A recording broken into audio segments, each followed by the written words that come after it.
Vice Mayor Haggerty, you have the floor. I also have something prepared that I will also read so I get it correct.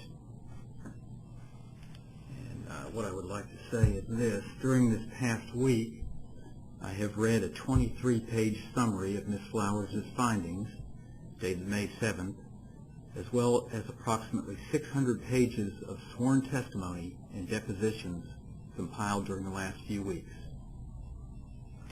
When the allegations first surfaced, all the commissioners received an email from Paula Flowers.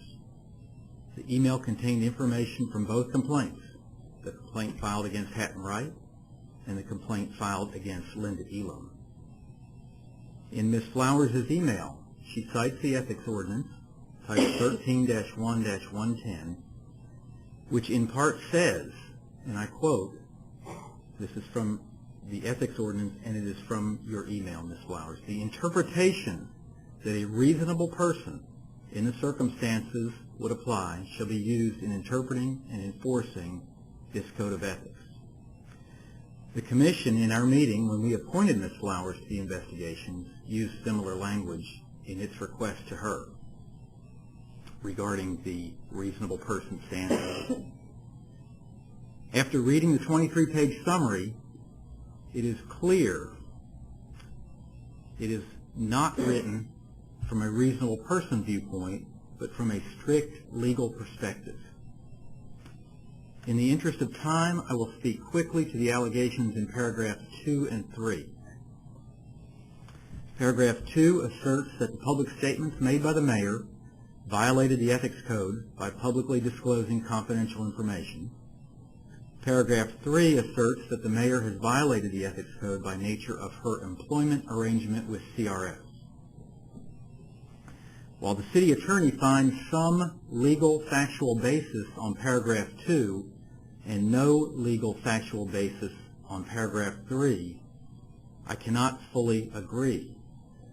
Regarding paragraph 2, all of us were here that night and witnessed the public disclosure of sensitive information.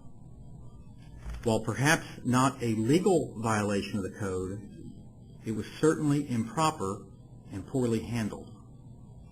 Regarding paragraph 3, any of us could be accused of the same thing. As part-time officials, each of us is employed elsewhere. There likely will be times when these two roles may appear to cross. Let me speak to paragraph 1B and 1C of the Wright complaint. This allegation asserts that the mayor used her position in an attempt to secure special consideration for Del Webb, and that the mayor used her position to seek a waiver on behalf of Mount Juliet Commons. The attorney concludes that there is limited factual basis for 1B and no factual merit for 1C. In this portion of the complaint, the mayor is requesting special consideration for constituents. I would venture to say that each of us, as city commissioners, has lobbied city staff on behalf of our constituents. I can tell you I've had several cases in just the last month where, in my opinion, city staff was being overzealous in their application of the law. I lobbied city staff. In one case, a constituent was told by city staff to asphalt pave underneath a temporary fireworks tent. I argued that the law did not require this. Staff came back later and agreed, then insisted the constituent kill all the grass in the area since they believed it was combustible. Now, a reasonable person would quickly ascertain that closely mowed grass is not combustible. I made my case to staff. It's a long story, but at the end of the day, staff acquiesced. Perhaps staff would now say I was overzealous in my approach. In another case, a constituent was fined for a temporary banner that exceeded 60 days. It did. However, the constituent had already hired a masonry contractor to build a proper permanent sign. The contractor was delayed due to factors beyond their control. In my opinion, staff was reading the letter of the law rather than the spirit of the law. But at any rate, I was arguing for leniency. In staff's opinion, they could argue that I violated the ethics ordinance. Most of us as commissioners have been in similar situations where we are lobbying staff on behalf of our constituents. In the two cases I cited, one time I was right and staff finally came around. In the other, staff completely disagreed. In my opinion, I did not violate the ethics ordinance in either case. When lobbying staff, each of us has different personalities. Some may have a very strong, aggressive personality, while others may be more restrained. After reading the depositions, it is obvious that the mayor was aggressive in her appeals to staff. That doesn't make it wrong. While the mayor was zealous in her appeals to city staff, it is clear that city staff did the right thing by resisting her attempts to secure special considerations. I want to speak directly to the city employees at this point. There are very few in this room, but I suspect many are watching by television. City employees, your obligation is to uphold the ordinances passed by the Board of Commissioners. While it may be intimidating to be confronted by the mayor or any elected official, you must abide by the written ordinances and not be swayed by political pressure.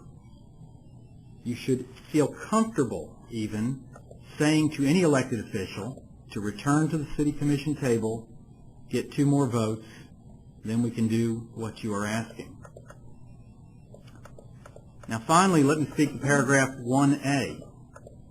The complaint asserts that the mayor used her position to kill an anticipated condition or requirement on the Mount Juliet Crossings commercial development being developed by her employer. While the others were not troubling, this one is particularly troubling. The key fact that disturbs me is found on page 24 of the mayor's deposition, where during a phone call regarding her employer's submittal to the Planning Commission, posing as the mayor, yet in reality representing her employee and seeking in reality representing her employer and seeking an advantage for her employer. The city attorney states that the complaint has no factual merit, yet in the deposition the mayor admits it. The fact is also confirmed in the city planner's deposition on page 19. The city attorney states in her summary that the mayor could have disclosed her employment prior to lobbying staff on behalf of her new employer. I couldn't disagree more. The mayor should have disclosed her new employer and certainly should not pose as the mayor while attempting to benefit her new employer. The city attorney also states that even if this portion of the complaint is factual, it wouldn't matter because the ethics code had not yet been adopted. While this is good legal work, it doesn't hold water. Proper ethics and improper ethics were not invented with the passage of the ethics ordinance. In fact, each year, each of us is required to complete a conflict of interest form with the state and the Election Commission. In my experience on this board, we have always taken issues like conflict of interest or even the appearance of impropriety very, very seriously. The mayor knows right from wrong, and any reasonable person knows the mayor was wrong.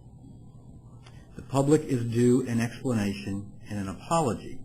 And I'm going to go off my prepared comments for a second and say to you, Linda, that you just read your statement and said that there was no evidence of this, but in fact you admitted it in your deposition, and it was confirmed in Bobby Franklin's deposition. So Linda, as you continue forward in your position with TRS, and I know the nature of that relationship has changed somewhat, I urge you to divorce yourself from any dealings between your client and the city that you serve. And that concludes my comments at this time. Anyone else?